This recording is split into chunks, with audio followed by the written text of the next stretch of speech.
Hi, welcome to Business Influencers with TALRadio. You found us here at the TALRadio platform. It stands for Touch of Life Foundation.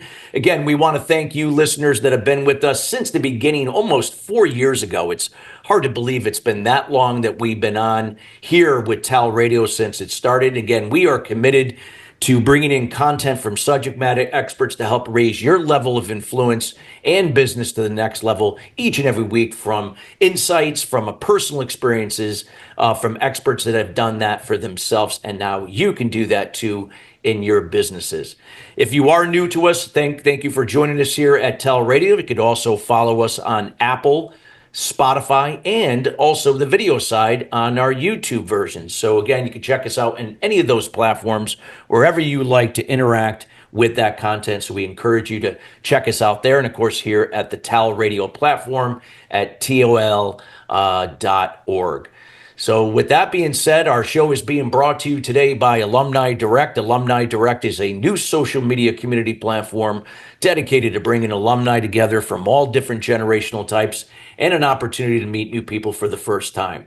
Now, this is a membership program which takes out all the noise out of social media, where you get to come in and generate genuine and authentic relationships with the people you choose to interact with.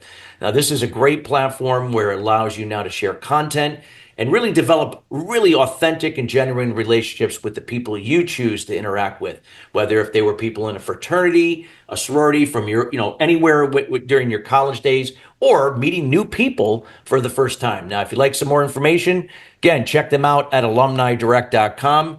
That's alumnidirect.com. We got a great show for you today. We're going to be talking about mastering executive transitions.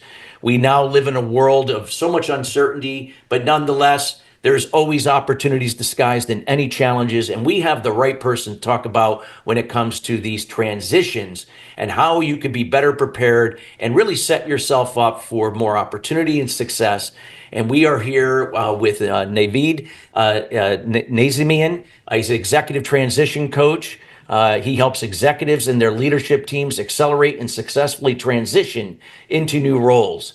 He is the author of Mastering Executive Transitions, The Definitive Guide, a #1 new release and international best-selling book. Navid is an unparalleled expert and a thought leader in executive transitions, having lived and successfully worked in 5 countries across 6 sectors and working with C-level leaders on the same as an executive transition coach. He brings to the table an eclectic background that spans over 2 decades of human resources experience in some of the world's most admired companies at the country, regional, and global leadership level in both emerging and developed markets. More recently, Navid has been recognized as HR's most influential practitioner by HR Magazine, ranked as the #1 coach globally by CEO Today for the 3rd year running, as 100's most iconic coaching leaders by CHRO Asia, and has received the Outstanding Leadership Award from Education 2.0. The list goes on and on, but without further ado, we welcome Navid Nazemian to the show. Navid, how you doing today? Oh, Chris, I feel super stoked to be part of this show, and your very long and kind introduction has to be the best introduction I've ever had on any show. So I'm really, really stoked to be part. So thank you so much. We always want to make sure we welcome great people and experts like yourself, to grace us with your personal experience and insights. And so, David, we always like to start, to kind of give us a little background, like your background, that what led you to now becoming here the #1 executive transition coach for, not only among HR professionals, but companies worldwide. Talk a little bit about, your personal experience, what led to that. Sure. So first off, I believe we are just among ourselves. So I'm going to share a little secret with you, which is I wish I was that strategically foresighted about 10 years ago to say, you know what, 10 years from now, I'm going to become the #1 coach in the world. I'm going to launch an international best-selling book, and I'm going to say goodbye to my beloved corporate career.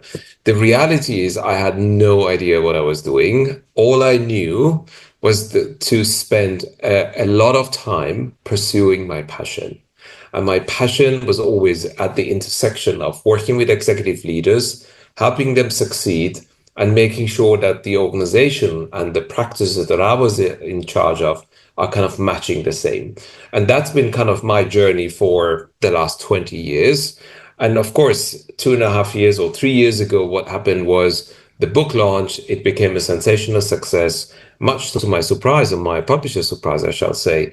And it really forced me to make a bold move, which is, do I want to carry on doing what I was enjoying doing as a corporate leader and do the coaching and the book kind of thing on the side?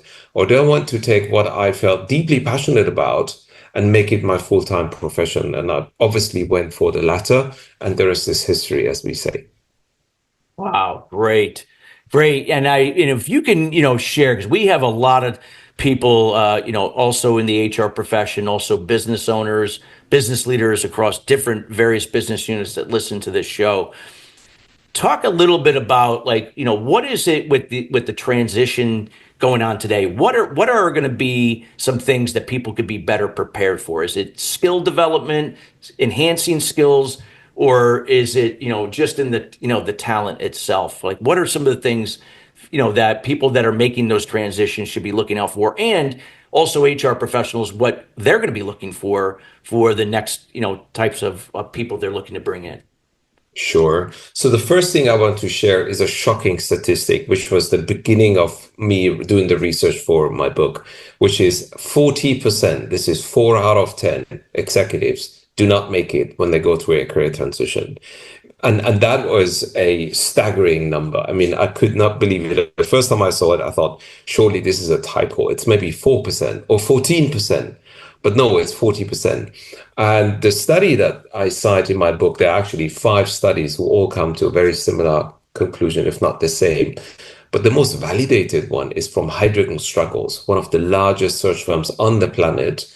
And what they did is they went back and looked at a 10-year time period during which they placed 20,000 executives through hundreds and thousands of organizations. And 18 months after those appointments were made, those executives were not around anymore.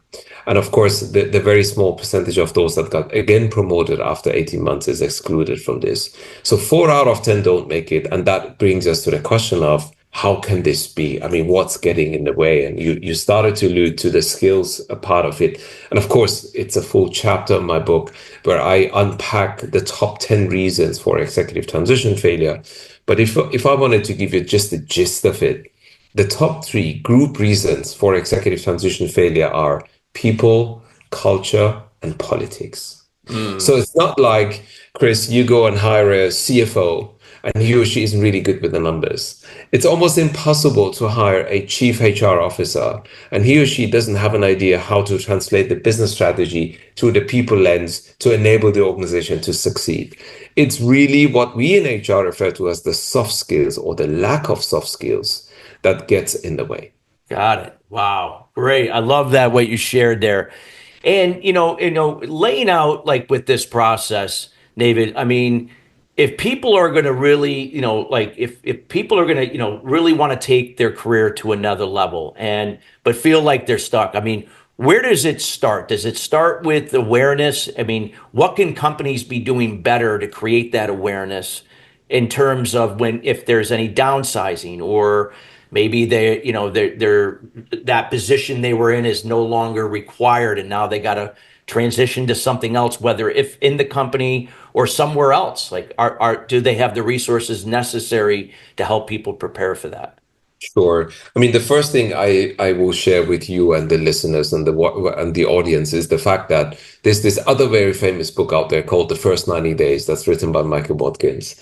And that book has been around for 21 years and is really dated by now. But what I find ironic, Chris, is that many companies actually take that as a concept and implement it across the board. The irony is, though, that as soon as you step up into the C-suite, obviously that program doesn't work for you because, never ever you will be able to onboard and transition yourself in a 90-day time period. But really, what I have found is that companies just don't do anything for the top C-suite leaders because they just assume them to succeed. They just hire the best. They throw all the money at They those just leaders assume because and they're just executive, they're sit going to be back and great at say, everything. Chris is obviously a very competent executive, so we expect him to thrive. The reality is there are very concrete things that they could do to give Chris a leg up here and there. Yeah.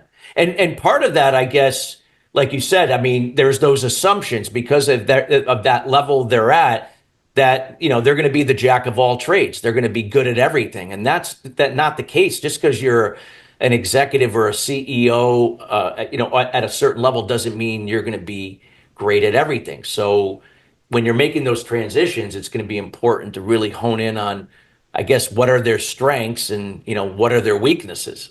Exactly. I mean, just to give away a few of the interventions that I talk in my book, and there are 12 of them listed. The first one is you have to align the three most important stakeholders. The most important one is the executive themselves. The second most important one is the HR leader or whoever owns the process for onboarding the top C-level leaders in the same organization. And third, and most importantly, it's the board.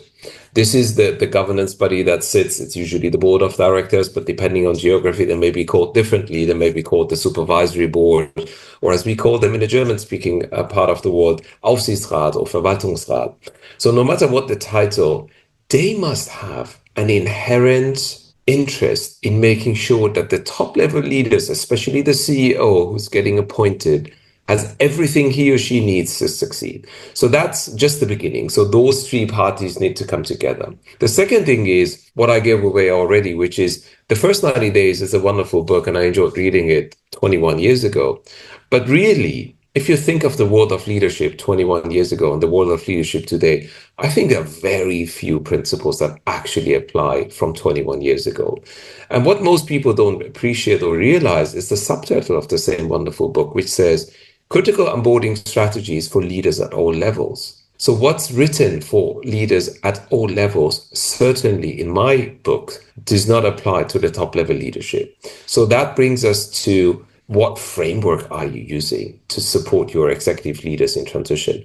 Yeah. I am allowed to share one example. This is Louis Vuitton Moet Hennessy, LVMH, which is the largest luxury company in the world. They have 75 of the world's most admired brands under their umbrella. And they've hired me now to come and work with the leader who's in charge of this process to design that process for their top executives who are going through a career transition any point in time. And so you're really thinking the whole process from the outside in and really setting it up for executive success. And so there are very many things companies can do, but the reality is most of them, even if they do the most incredible things for their normal employees, they just stop short of doing the same because it just is a different discipline and it requires a lot more effort and attention to get it right for that level. Yeah. No, absolutely. I love it. I love it. And what do you find, with executives? Do you find that because sometimes there's different personality types. Everybody just assumes an executive is going to be a type A personality. I just want results, spare me the details. I know what I'm doing type of thing. Do you find that the executives today in this era that we're in now are more open for ideas, suggestions, or sometimes might have been afraid to talk about it, maybe not just, to anybody, but more open to talk to the right resources, people like you that could help guide them to that next opportunity with their skill set and experience? Yes. So first thing, I think it is a very lonely space as soon as you step up into the C-suite. Yeah. And I know that for a fact because 50% of my clients are CEOs. And I've coached a number of CEOs now throughout the years. And what I can say is, even if you're a CFO or CHRO or CTO, you still have your peer group. And there's usually one or two people that you trust and you're able to open up to, and you get some cross-functional mentorship or some peer kind of advice. As soon as you step up into the CEO position, Chris, you don't have any more peers. All you have is your direct reports, because now the C-suite reports into you, and your boss, who happens to be the chairman or the chairwoman of the same organization. So who do you go to to confide in, when it comes to your dilemmas, when it comes to your challenges, when it comes to all these, contradicting pieces of information that you're being bombarded with any given day. And so that's the first thing I say, which is, make sure you work with someone like myself or similar that knows what they do. That's the first thing. So get yourself professional support and advice. And of course, the personality piece plays an important part because, again, one of the go-to tools I use in my coaching practice is the Hogan assessment. And I am a big believer in Dr. Robert Hogan and what he does. But one of the things I love about that Hogan assessment, Chris, is the middle part of it. See, I've spent 20 years in the wonderful HR function, and that means I've done over 20 different psychometric assessments myself and got debriefed on. But what the Hogan assessment measures is only measured by one other tool out there, which is the dark side traits. That is, what happens actually if Chris is jet lagged, pushed into a corner and stressed completely out? What might we see from Chris that we might otherwise not be able actually to see from him?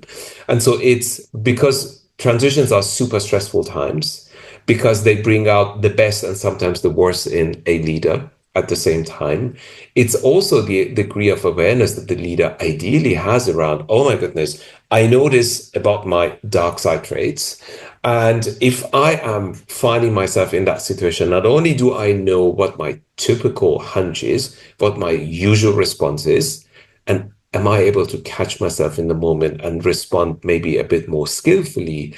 And even if I can't in the moment, do I have someone like Navid I can bring this incident into the conversation Yeah. to skill myself up and skill up myself so that next time I'm a little more on top of it than being consumed by it. Yeah, no, it makes sense. Totally makes sense. Yes, I agree. And I love what you're sharing here, David. It is so important with CEOs. I mean, where do you find now with the transitions taking place right now in where we are right now going forward? Is there any particular industries that you see, or is it pretty much the same universally across the board? That doesn't matter what industry. Sure. I mean, what I would say is the 40% failure rate, by the way, is universally applies. So it's not, oh, if you work in aviation, your, churn rate is a bit higher than if you work in fast moving consumer goods or in the industrial part of the business. But the reality is there are some companies, and I would like to just mention one, Boeing, right, that has had a history of failed executive transition at the very top of the house. Now, that does a few things. One is, imagine, Chris, if you were the CEO of Airbus, which is the only other competitor around, and you have seen and read with great interest how three of your peers have been, it's almost like a jump seat. As soon as you get appointed into the role, 12, 18 months later, you're fired. If the headhunters start calling you and say, hey, Chris, we got this wonderful opportunity. It's once in a lifetime opportunity, as they often try to sell you into the opportunity. Would you consider coming to an interview with this? What's your likely response? I mean, there's only two ways you can react to that. The first one, which is the most likely one, is like, you know what, guys, I'm good. Thank you very much. I love what I do, and I Yeah. wish you the best, right? Good luck finding someone else. Or the second response is you're the taker type. And you're thinking, you know what, this may be the last job that I will ever do in my life, but I damn make sure that it's paid well so that even if that, happens to me, I got what I need. Yeah. And guess what? From day one, I'm suggesting if you were to be appointed with that kind of a risk profile into that sort of a jump seat, what's going to be your number one priority? Is that going to be to turn the company around for the long-term success? Or are you trying to chain yourself into the chair of the CEO and try to hold on to it as long as you can? And that means that is the worst thing that could happen to the company. And that is the other downside of executive transitions failing, which is it just makes the appointment a lot more expensive. And guess what? The top tier talent in the market will not be available to you because they know better that this is a jump seat type organization and they have no desire whatsoever to take it on. So it really is not just the lack of investment that leads you to a one or twice or three time issue down the line, but it becomes a perpetual issue that's going to cost you millions and billions. I mean, if you're a listed company, guess what's going to do to your stock price going forward? So it really is, the crisis of our lifetime. And I think there are far too many companies not paying attention to it right now. Yeah, that's so true. And what do you feel? I mean, right now, David, I mean, do you feel like right now that more CEOs, even human resource, leaders have to be aware of that? Is that just creating awareness, just putting out content, talking about it at conferences, that type of thing? For sure. I mean, just to use an example or a few examples, if I may, you are the 38 podcast host that's kindly invited me to speak on their podcast. And I'm not a podcast host. I will never be able to return the favor. And my book launched 36 months ago, or 39 months ago, which means on average, I've had a podcast guest appearance a month. And by the way, I'm not using any agent or anything to get to that. The second thing is, if you look at the average tenure of a CEO, it's actually down to 5.9 years, with 13% churning below 3 years. So 1 in 7 CEOs do not get to celebrate the third anniversary in the role, which is horrible because that role, you should keep people for at least 5, 7, 10 years if you can, Yeah, obviously build that subject to consistency. performance. Yes. So when I am invited, and I was in Baku 2 weeks ago, I spoke at the Global CEO Summit. There were 400 CEOs in the room. The first slide that I bring up is my why. And the statement that I share with the same slide is, I'm on a mission, and my mission is to help as many executives I can to succeed and help those that are failing or about to fail with everything I have available to me to help them to thrive. And so that's really what I'm here to do. That's what my book is here to do. And that's everything I stand for is really trying to achieve. Wow, fabulous. And we want to encourage everybody, especially the C-suite that listen to this show, HR leaders worldwide. Make sure to get a copy of that book. You're going to get some information of how to get your hands on that copy here just in a few minutes as we close up the show. As we get near the end of the show, I wanted to share if there is anything that we didn't talk about, or if anything you want to sum up in this time to really connect the dots for those listening to the show right now, David, that could really, really drive home how important this is for C-suite CEOs for being proactive with transitioning. Sure. So the first thing is, this is not just a topic that I find fascinating, although it is a topic that I find fascinating, but there is some real business outcomes to be had between those organizations that invest in a successful transition process and those that don't. And if I wanted to share some numbers with you, it's 67 of those company strategies fail due to poor execution for those that don't do anything. And the successful ones have a 90% likelihood that not just the executive, but their entire leadership team meet the 3-year performance goals. The left side of the equation, those companies that don't invest in this process have flat or declining revenue growth and profit margins, compared to the top quartile of those, having 2.5 times the revenue growth and twice the increase in profit margins. So there is some real business outcomes to have as part of getting this process right. And it's not just because HR wants to, please the company executives, or because Navid has spent 20 years in HR, he wants to make the case for this. There is a business case to be had. And two more statistics, if I may. Please. You guys still got time. Please share. Yes. The first one is the ramp up time. Imagine if Boeing were to hire you as an ex-group CEO, it will take you likely 6 to 9 months to not only come to speed, but really start to deliver value back to the organization. Working with a transition coach is going to help you and Boeing to cut that down by 50% or more. So you will be able to do that in 3 or 4.5 months instead of the 6 to 9 months. That's one. And the second one is the significant cost of a transition failure. And that is roughly 30 times the salary of a CEO. And if you were, as an organization, to significantly reduce that by investing a very little sum upfront when the transition is happening, I think that speaks more to the business case than I could ever hope for. Wow.